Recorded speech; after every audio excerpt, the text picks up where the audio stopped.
Nouvelle menace de grève dans le secteur des transports au Burkina Faso. Une grève de 96 heures qui débute dès demain mardi à l'appel de l'Union des chauffeurs routiers du Burkina. Une grogne qui divise les acteurs du secteur. Le syndicat national des chauffeurs professionnels, lui, s'en démarque. Le SINACP est tout de même solidaire des revendications posées. Tous les détails dans quelques instants. À l'arrondissement 4 de Ouagadougou, les populations de Touquin réclament le lotissement de leur zone d'habitation. Près de 11 ans qu'elles attendent l'opération dans cette localité dépourvue de voies d'accès et d'autres services sociaux de base. Ce week-end, elles ont exprimé leur ras-le-bol. Dans cette édition, nous irons dans la boucle du Mouhoun où plus de 40 000 élèves sont en rupture scolaire. Près de 200 établissements scolaires sont fermés du fait des attaques terroristes.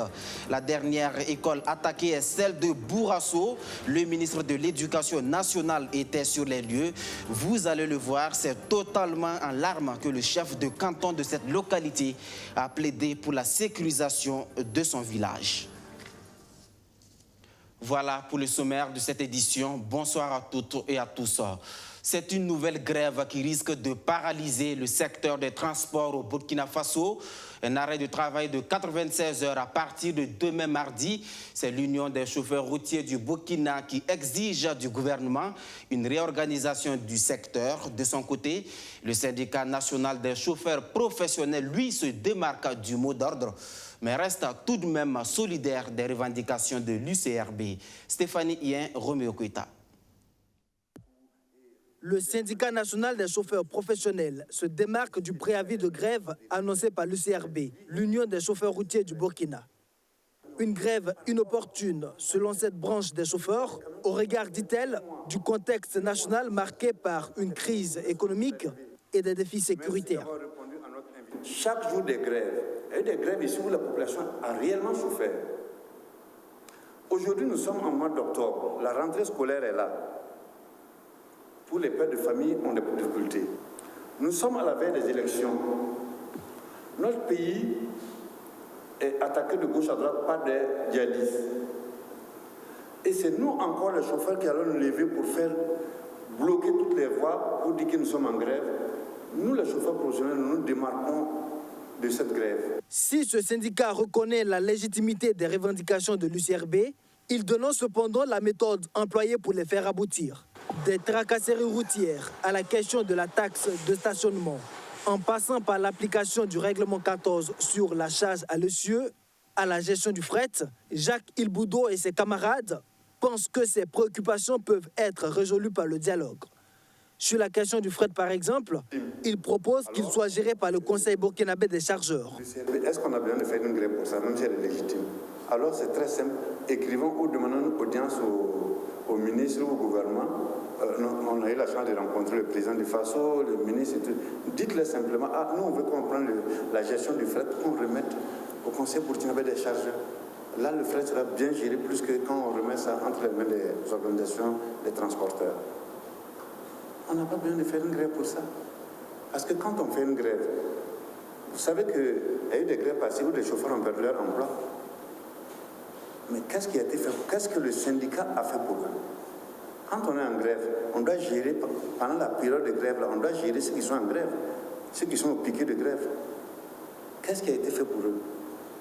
Les gens ont dormi en cours de rue dans toutes les conditions difficiles. Qu'est-ce qui est fait pour eux? Mais à la fin, est-ce qu'il y a un bilan qui a été fait pour dire voilà ça et ça et ça? À la rencontre au niveau du Conseil burkinabé des chargeurs, c'est nos amis même qui ont demandé à ce qu'on laisse le fret géré par l'OTRAF. C'est ceux qui demandent aujourd'hui de faire la grève pour la gestion du fret, qui ont dit de laisser l'OTRAF gérer le fret. Il y a quelque chose qui ne va pas. Vous dites à l'OTRAF de gérer le fret, or l'OTRAF gère et puis il y a des problèmes. Et le gouvernement dit non, nous ne sommes pas d'accord pour ça. Le syndicat national des chauffeurs professionnels invite le gouvernement à prendre toutes les dispositions afin de permettre aux chauffeurs opposés au débrayage de mener sereinement leurs activités lors de cette grève de l'UCRB prévue du mardi 6 au vendredi 9 octobre. Les autorités du pays qui sont de nouveau interpellées sur leurs responsabilités dans les zones précaires de l'arrondissement 4 de Ouagadougou. À Touquin, plus précisément, les populations se sont mobilisées pour exiger un lotissement de leur zone d'habitation. À l'image des autres zones à habitation spontanée, Touquin manque de services sociaux de base. Abdou Aziz Sari.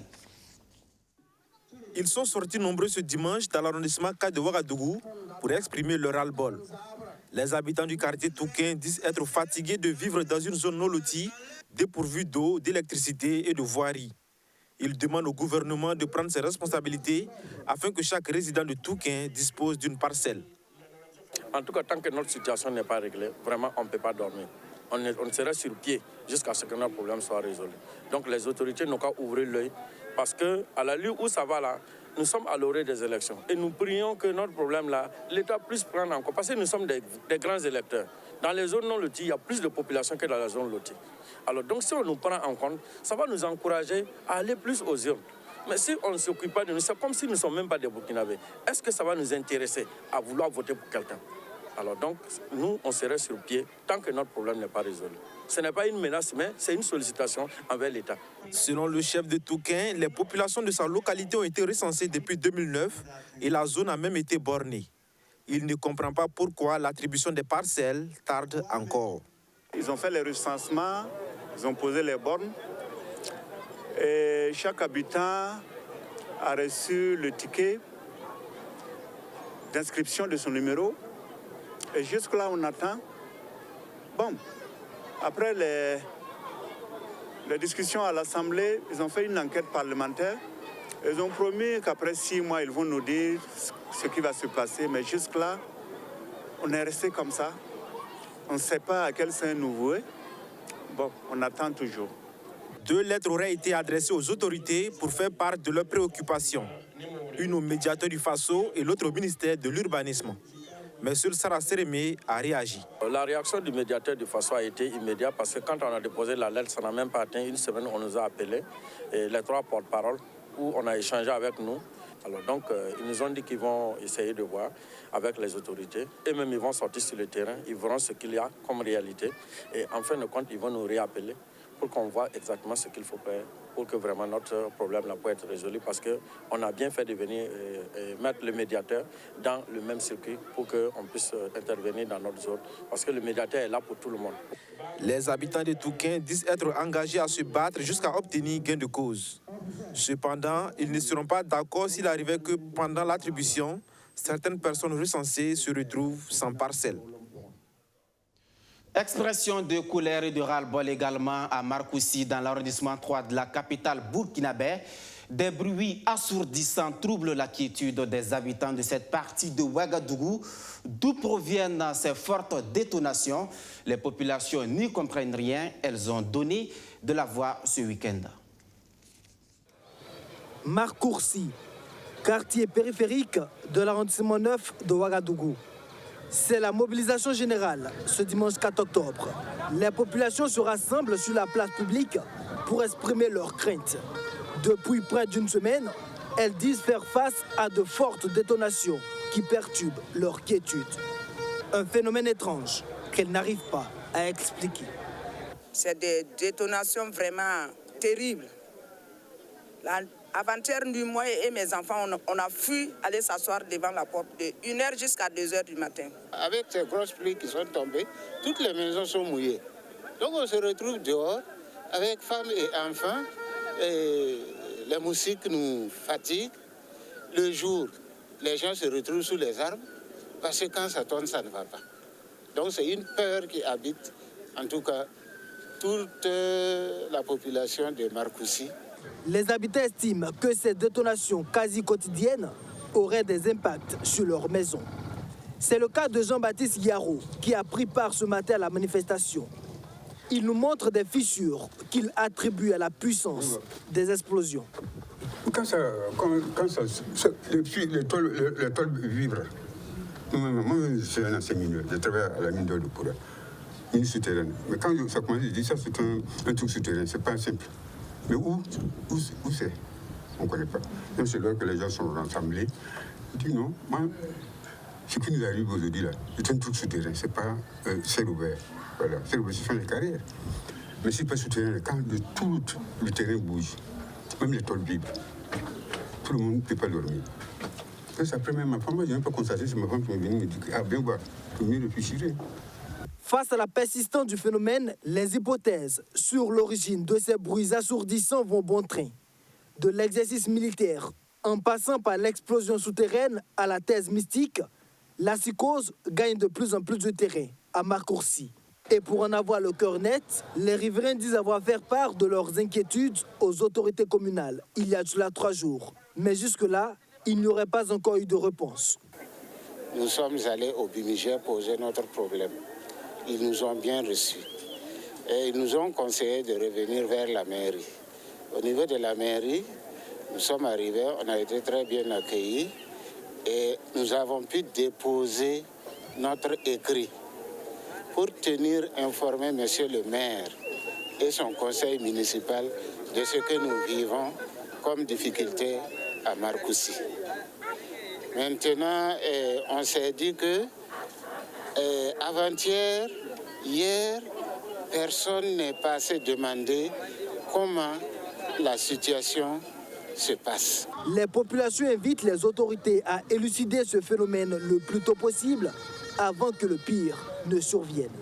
Elles disent craindre surtout pour leurs enfants qui risquent d'être traumatisés par ces fortes détonations qui les agressent depuis environ une semaine. Ça grogne également chez les riverains du canal du Mogonaba à Ouagadougou. La partie de l'ouvrage du côté du quartier 600 fait des grincements dedans. Les affluents du canal n'ont pas été construits jusqu'au bout. En plus, d'autres travaux par endroits sont inachevés et créent de multiples désagréments aux riverains. Le constat de Rémi Lambert-Nébier.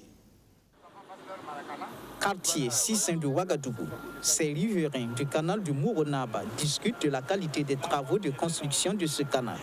Il y a 2 mois environ, l'entreprise Cogeb en charge des travaux leur a annoncé que les aménagements dans la zone étaient terminés. Mais pour les riverains, il y a bien un goût d'inachevé. C'est bâclé. On nous dit franchement, c'est bâclé. Notre rue est en train vraiment de... Parce que c'est une pente versante. Quand il pleut, la quantité d'eau qui vient, c'est énorme. Et ça fait des ravinements. On croyait qu'ils allaient faire des fossés. Mais voici là où les fossés s'arrêtent. Des fossés étroits. Et du coup, toute la rue est en train de se dégrader. Là, il disait que le canal devait arriver jusqu'au long pour rejoindre l'autre canal qui descend un peu devant chez nous.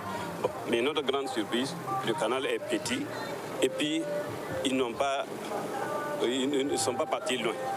Donc voilà ce que nous êtes en train de vivre. Est-ce que ça, c'est quand il pleut comme ça dans 2 ans, nos maisons là vont tomber. Vraiment, c'est notre souci. Donc s'ils pouvaient essayer de, en tout cas, revoir leur travail, on n'est pas content. Les travaux d'aménagement avaient également transformé le quartier en dépotoir, selon les riverains. Si vous regardez un peu au long, vous voyez déjà que c'est ce matin qu'ils viennent d'enlever. Les machines sont là. Et puis les travaux, ils avaient arrêté. Moi, je n'ai rien compris pourquoi ils sont venus ce matin pour... bon, peut-être qu'ils ont eu des souffles. Sinon, moi, je ne comprends rien parce qu'ils avaient dit qu'ici, là, c'était fini. Les tas d'ordures qu'ils ont déposé là, ça dépasse 2 mois de cela. Ça dépasse 2 mois que c'était là. Des travaux de remblaiement étaient aussi en train d'être achevés par l'entreprise Cogeb à notre arrivée sur les lieux. Je suis vraiment très content qu'ils viennent fermer le trou qu'ils ont fait devant nos portes. J'étais obligé de garer ma voiture dehors. Et il y a 3 semaines, elle a été vandalisée. Tout le voisinage subissait des désagréments. Donc, nous sommes contents. Cependant, il resterait beaucoup à faire. Des infrastructures de restauration promises au début des travaux sont toujours attendues. On avait un forage ici, que dans tous les secteurs, là, les gens se servaient ici. Mais lors du travail, ils avaient dit qu'après avoir fini tout, ils vont arranger ça pour nous. Mais bon, notre grande surprise, on n'est pas content du travail.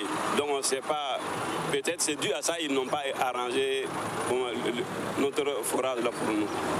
Et puis, tout ici, il y avait un terrain aussi que nos enfants jouaient, le maracana. Bon, vous-même, vous le voyez, vraiment, on ne peut plus jouer le ballon. Donc ça, c'était un point de rencontre que les jeunes là aussi se croisaient. Donc c'était bon pour nous. Mais comme on n'a pas les moyens, on demande aux autorités s'ils peuvent nous arranger, qu'ils nous, en tout cas, nous donnent coup de main. Les travaux de construction du canal du Moronaba, long de 4,7 km, ont été lancés en 2014 pour une durée de construction de 18 mois hors saison pluvieuse. C'est un véritable élan de solidarité qui se manifeste au sein de la communauté militaire en faveur des orphelins et veuves des soldats tombés au front de la lutte contre l'insécurité. Les épouses des officiers, à travers leur structure Femmes Solidaires, ont fait parler leur cœur. Elles ont remis 100 fiches d'attribution de parcelles et des kits scolaires à environ 400 orphelins et leurs parents. Luco Pakbelgen. Ils auraient pu se faire accompagner par leur père à l'école en cette rentrée scolaire. Mais hélas, ces papas sont tombés sur le champ de bataille pour la défense de la patrie.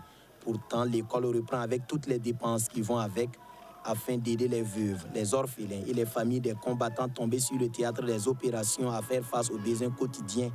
Les épouses des officiers ont initié l'opération Femmes Solidaires. Grâce à cet élan de solidarité soutenu par les épouses des membres du gouvernement, environ 400 enfants vont bénéficier de kits scolaires composés de fournitures et d'ordinateurs pour affronter sereinement la rentrée scolaire. Chers parents, chers enfants, les principes de la solidarité africaine commandent que nous soyons à vos côtés pour cheminer vers l'avenir. Votre réussite sera notre seule satisfaction. C'est tous ensemble, comme une vraie famille, que nous allons mutualiser nos efforts pour réussir le pari de l'éducation. Chers enfants, par ma voix, les épouses des officiers prennent l'engagement d'œuvrer à une meilleure prise en charge de vos préoccupations, comme le ferait toute mère dans les limites de ses moyens. En plus des kits scolaires, 100 parcelles ont été offertes aux familles des militaires morts sur le front selon des critères définis tels que ne pas avoir déjà un logement, avoir au moins un enfant, n'avoir pas des enfants de mères différentes, ne pas faire partie des victimes décédées dans l'attaque de l'état-major général des armées qui ont déjà reçu une aide et être de la commune de Ouagadougou. En cette rentrée des classes qui se profilent, la principale préoccupation des parents est bien évidemment comment l'aborder avec sérénité. Nous sommes très heureux de recevoir ces kits scolaires.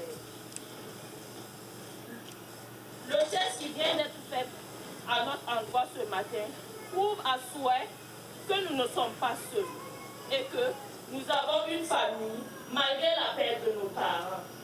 Le Burkina Faso paie un lourd tribut dans la lutte contre le terrorisme. L'armée est la plus éprouvée avec des pertes faisant de nombreuses femmes et enfants, des veuves et des orphelins à chaque départ. Un tel élan de solidarité pourrait motiver ceux qui se battent jour et nuit sur le terrain. Si votre acte de ce jour apporte de la joie et du réconfort aux familles des militaires tombés sur le champ d'honneur, il rassure par ailleurs les militaires qui sont en ce moment déployés sur les théâtres d'opération, avec la certitude que même au pire des cas, leurs familles bénéficieront de la solidarité et de l'assistance dont elles ont grand besoin. Ils vont sentir qu'ils montreront plus d'ardeur et de détermination au combat. Loin de remplacer les êtres chers qui ont perdu la vie, les attestations d'attribution de parcelles et les kits scolaires pour les enfants et familles des militaires tombés au champ de bataille rappellent aux bénéficiaires leur appartenance à la communauté militaire du Burkina Faso.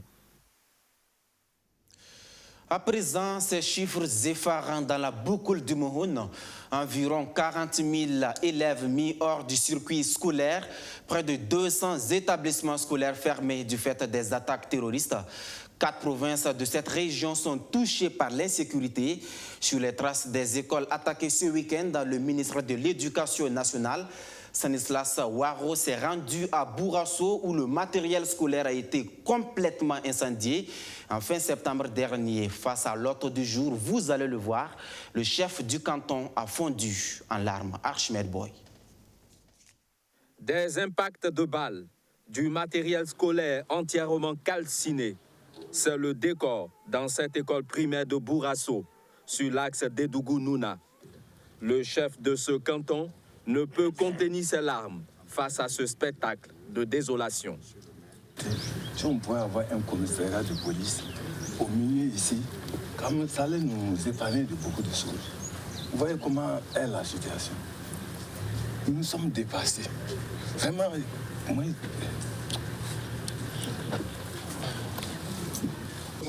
Ce 4 octobre, le ministre en charge de l'Éducation nationale vient constater les dégâts. Cet établissement a été attaqué dans la nuit du 28 au 29 septembre dernier par des individus non encore identifiés. Je voudrais les rassurer que, en tout cas, je vais porter cette préoccupation à l'attention de l'ensemble des membres du gouvernement et les rassurer qu'un travail va être fait pour que la situation redevienne normale. Oui, il y a beaucoup d'élèves de cette localité qui vont soit à Dédougou, soit à Nouna pour s'inscrire. Mais les enfants de CP1 ou de CP2 ne peuvent pas y aller. Et donc il y a la nécessité, effectivement, en attendant de permettre à un certain nombre de s'inscrire. On a un peu plus de 200 qu'on a recensés à Dédougou. Et à Nouna aussi un certain nombre qui vont s'inscrire en attendant que la situation redevienne normale. Face à la menace terroriste dans cette zone, le directeur régional en charge de l'éducation fait le point des établissements scolaires fermés dans la région de la boucle du Moun. À cette date-là, nous avons un peu plus de 200 écoles qui sont fermées au niveau de la région. Et ça a mis, n'est-ce pas, donc hors travail, et un peu plus de 40 000 élèves et un peu plus de 180 enseignants qui sont en rupture, n'est-ce pas, donc scolaire. Et ces effectifs-là sont éparpillés dans 4 provinces essentiellement, notamment donc le Banwa, la Koussi, le Sourou et le Moun, et dans sa zone nord.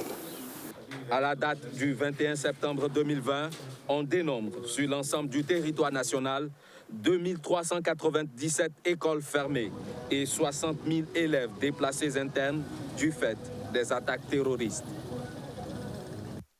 L'actualité politique ce 5 octobre, elle est marquée par la création du nouveau parti de Mahamadi Kwanda après un long feuilleton judiciaire contre le bureau actuel du Congrès pour la démocratie et le progrès. Il décide finalement de rendre les armes après avoir été débouté par la justice. Avec d'autres camarades, ils mettent sur les fonds baptismaux le CRP. Le Congrès pour la renaissance et le progrès prendra part aux prochaines législatives. Arsène Konditamdi. Selon Mahamadi Kwanda, président fondateur du Congrès pour la Renaissance et le Progrès, la création de ce parti relève d'une volonté de survie politique après la guéguerre qu'il a longtemps opposée à Idi Kombouego, président de son ancien parti. Nous sommes des hommes quand même, ils sont engagés dans le combat politique. Par ailleurs, si on n'a pas pris de déposition pour créer un parti, aujourd'hui on était moins politiquement. Et même si le nom de la nouvelle formation ressemble énormément à celui de l'ancien parti au pouvoir, la démarcation serait toute nette selon le transfuge du CDP. La différence, c'est que la démocratie interne doit être quelque chose d'important pour nous. Puis c'est le manque de démocratie qui nous a amené à créer cette partie-là. Donc nous mettons un modèle, la promotion, démocratie interne, respect des tests, et puis la valeur de qualité d'un homme. Ne pas être prisonnier à son parti. Toutes les valeurs doivent être encouragées et accompagnées. Le Parti pour la Renaissance et le Progrès ne veut pas jouer les figurants sur la scène politique. Pour les législatives, il est présent dans toutes les 45 provinces du Burkina Faso. Nous sommes engagés déjà dans 46. Nous avons payé 46 dossiers dans les 45 provinces du Burkina Faso. Et ensuite, on a dit national que moi, je conduis. Il y avait 46 dossiers. Nous avons déposé. Nous attendons que le CNI publie. Est-ce que ce n'est pas un peu tard quand même pour faire un sport? Et rien n'est tard en politique. C'est l'engagement et croire en Dieu. Ce nouveau nez va-t-il apprendre à marcher auprès de la majorité ou de l'opposition? La décision ne serait pas encore prise selon le fondateur. Pour la présidentielle, le parti envisage également soutenir un candidat, mais l'identité de ce dernier n'a pas encore été précisée. Bientôt, le CRP prévoit une sortie médiatique pour lever le voile sur toutes ces zones d'ombre. Ce communiqué de la Commission électorale nationale indépendante avant de poursuivre suite à une interpellation de l'ASE-LC ce 5 octobre 2020. La CENI rappelle à mesdames et messieurs les candidats à la fonction du président du FASO qu'ils sont tenus de justifier l'origine et les modalités de mobilisation de la caution de 25 millions de francs CFA. Les justifications doivent parvenir à l'ASE-LC avant la transmission de la liste provisoire des candidats au Conseil constitutionnel. C'est donc un communiqué de la CENI. Et quand les partis politiques affûtent leurs armes en vue des élections à venir, le CRFI, lui, renforce la conscience citoyenne des fidèles musulmans. Ils sont appelés à voter utile des sensibilisations faites à l'occasion d'une série de forats, le dernier forum du Cercle d'études, de recherche et de formation islamique a eu lieu à Bobo Dioulasso ce week-end. Soto, Justin Dabiri. C'est par une lecture coranique que le Forum sur la citoyenneté organisé par le CFI, le Cercle d'études, de recherche et de formation islamique a débuté. L'organisation de ce forum, qui marque le début d'une série de forats citoyens dans les 13 régions du Burkina, a pour objectif de sensibiliser la population sur les questions de citoyenneté en période électorale. Ces forums ont pour but de renforcer la conscience citoyenne des musulmans du Burkina Faso de façon singulière et de tous les Burkinabés de façon générale. Donc nous savons que les élections arrivent. L'objectif de ces forats, c'est de sensibiliser les gens et la population sur la nécessité de voter et la nécessité de voter utile. Le forat a aussi pour objectif de faire en sorte que nous vivons des élections apaisées, des élections qui vont renforcer notre vivre ensemble et des élections qui vont voir le Burkina Faso grandir davantage. Deux grandes communications ont été données au cours de ce forum sur le thème élection générale, rôle et responsabilité des citoyens. La citoyenneté, ce n'est pas par la naissance seulement, c'est aussi la participation dynamique à tout ce qui est de chantier, de construction de ce pays-là. Également, la responsabilité de tous ceux qui ont en charge l'organisation de ces élections pour dire que c'est une cause nationale et qu'il ne faille pas que les intérêts individuels prévalent sur finalement l'intérêt collectif, l'intérêt national. En termes clairs, qu'on puisse tous respecter les règles du jeu, respecter finalement les lois du pays en la matière, que ce soit pour l'organisation, que ce soit même après les élections, c'est-à-dire les résultats, que l'on puisse respecter ça selon donc les lois du pays. Ça nous a permis de comprendre beaucoup de choses. Avant, on avait des précisions, on croyait que les musulmans n'avaient pas droit au vote.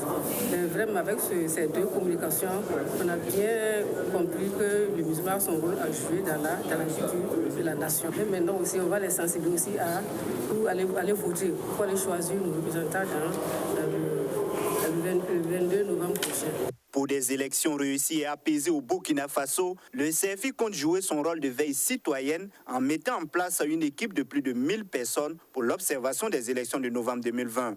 À la fin de cette conférence publique, une cérémonie de don de sang a été organisée par les responsables et militants du CFI afin de contribuer à sauver des vies dans les centres de santé. Restons dans le Grand Ouest, plus précisément à Banfoura, où la journée mondiale de la contraception a été célébrée en différé, une initiative de l'ONG Mary Stops International qui a profité de l'occasion pour lancer officiellement l'équipe mobile devant sillonner les localités de la région des Cascades. Une moto tout-terrain équipée de dispositifs sanitaires et prête à être conduite par une sage-femme. Ou encore un véhicule médicalisé qui va jusqu'à alimenter en énergie cette tente. L'ONG Mary Stop déploie ses équipes mobiles dans la région des Cascades. L'objectif est clair, aller partout où il y a des populations dans le besoin de planification familiale et autres besoins liés à la santé de la reproduction. Permettez-moi de vous dire que nous l'accueillons avec beaucoup de joie, dans la mesure où nous allons bénéficier de beaucoup d'avantages au profit de nos populations. Vous savez que 80% des femmes savent qu'il existe des méthodes de contraception. Malheureusement, à peine un quart de ces femmes bénéficient des soins de contraception. Les grossesses non désirées sont un problème au Burkina Faso. Les jeunes filles peuvent arrêter l'école, peuvent devoir changer d'activité professionnelle. C'est un problème. Marie-Stops Burkina Faso est ici en appui au gouvernement qui a déclaré la gratuité au mois de juillet. Une gratuité des services avec un accent particulier au profit des populations déplacées internes du pays. Ce challenge, nous avons un plan pour appuyer le gouvernement sur cette question des déplacés. Et aujourd'hui, j'ai le plaisir de vous annoncer que nous offrons à ces déplacés un ensemble de services totalement gratuits qui vont de la contraception jusqu'aux détections et soins des maladies sexuellement transmissibles, du VIH, du cancer, du col de l'utérus et également des violences basées sur le genre, parce que malheureusement aujourd'hui dans les régions du pays qui sont victimes de la violence, les violences faites aux femmes sont en augmentation. Les violences basées sur le genre, les interventions de l'ONG au Burkina Faso, la planification familiale, autant de sujets qui ont été au cœur de cette célébration en différé de la Journée mondiale de la contraception. Une célébration qui a réuni en atelier des journalistes d'une 50aine d'organes de presse des 13 régions du pays. Nous sommes lundi et c'est l'heure des échos de l'écho.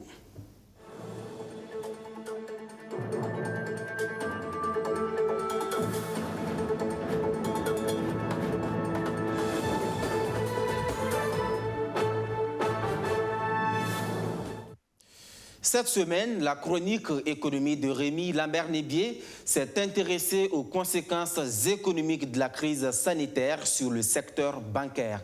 Des conséquences qui se résument à une dégradation de la liquidité des banques de la zone UEMOA.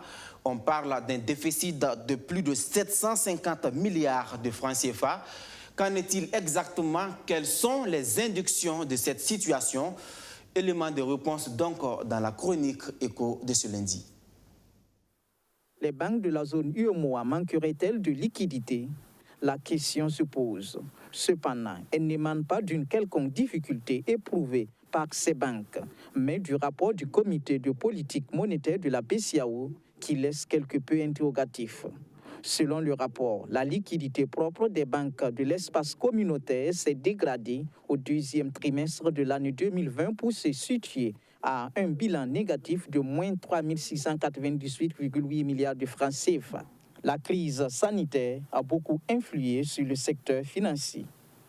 Selon la BCEAO, il y a deux explications plausibles. La première, c'est les sorties nettes de trésorerie, les sorties nettes d'argent, c'est-à-dire l'argent que l'on a transféré des banques, c'est-à-dire tous les clients et tous les portefeuilles des banques, tout l'argent qui est sorti au cours de ce deuxième trimestre estimé à près de 530 milliards, rien que pour le second trimestre de l'année. Et en plus de ça, il y a aussi l'effet pervers, ou je vais dire l'effet double des bons Covid-19. Si vous vous rappelez, la BCEAO a entamé des mesures pour booster l'économie et pour booster les entreprises en émettant des bons Covid-19 qui ont été très prisés par les banques. Et surtout ici au niveau du Burkina aussi, je crois que nous avons fait de très bons chiffres au niveau justement des bons Covid-19.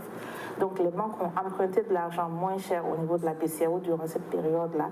Et à partir de la fin du premier trimestre, il fallait commencer à payer. Il fallait commencer à rembourser cet argent-là. Donc c'est cet effet-là, le remboursement des bons Covid qui ont été justement prisés et prises par les banques qui ont continué à dégrader la liquidité bancaire. Le ralentissement de la collecte de l'épargne et le retrait intensif de cash par les clients sont d'autres facteurs qui pourraient expliquer ce déficit en liquidité. Cependant, le même rapport indique que les réserves constituées par les banques excèdent de 1406,8 milliards de francs CFA, le niveau réglementaire minimum. C'est quand même un phénomène qu'on essaie de comprendre parce que d'un côté, les banques disent qu'elles n'ont pas assez de liquidité. Elles ont perdu de la liquidité durant les deuxièmes trimestres de 2020. Et paradoxalement, leur réserve obligatoire sur la même période-là a augmenté. Je crois qu'elle se situe autour de 760 milliards. Donc, ce qu'on peut essayer de deviner, c'est qu'au lieu que les banques injectent la liquidité en circulation, en plus, elles ont préféré garantir leurs réserves et essayer d'amortir les chocs et les impacts négatifs du Covid-19. C'est des mesures de précaution parce que d'un côté, vous vous rappelez qu'elles ont fait des achats au niveau des bons Covid, elles ont fait sortir de la liquidité. Et de l'autre, il fallait au moins garantir et éviter une forte baisse de leur pouvoir et puis une forte baisse au niveau de leur capacité à financer et les économies et les entreprises et les privés qui viennent. Donc je pense qu'en garantissant et en augmentant leurs réserves, elles contribuaient toujours à faire face aux problèmes et à la forte demande au niveau des banques actuellement. Visiblement, les banques de la zone UEMOA jouent la carte de la prudence face aux conséquences économiques de la crise sanitaire qui pourrait surgir au cours de l'année 2021. Le taux d'inflation est d'ailleurs envisagé à 2,3% au second trimestre de l'année 2021.